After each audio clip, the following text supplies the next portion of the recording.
trending dan terkini di Dagang News.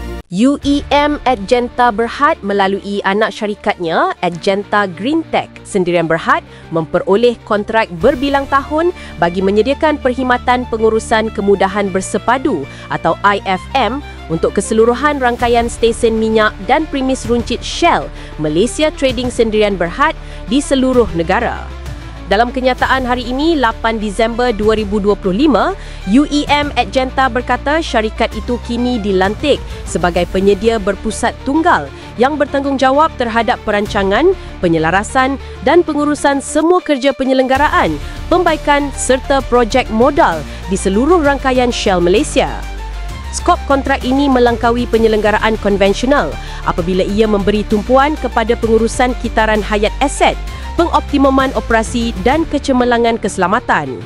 Pengarah urusan merangkap Ketua Pegawai Eksekutif UEM Adjenta, Syaiful Subhan berkata, kemenangan kontrak ini mencerminkan keyakinan Shell terhadap keupayaan operasi dan teknologi kumpulan.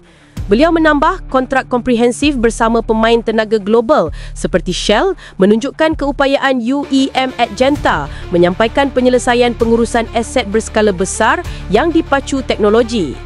Menurut syarikat itu, aplikasi mudah alih Assetto membolehkan pemantauan operasi masa nyata dilakukan terus di tapak sekaligus mempercepatkan pembuatan keputusan, mengurangkan masa henti perkhidmatan kritikal serta mengawal kos pemilikan aset Shell secara lebih cekap.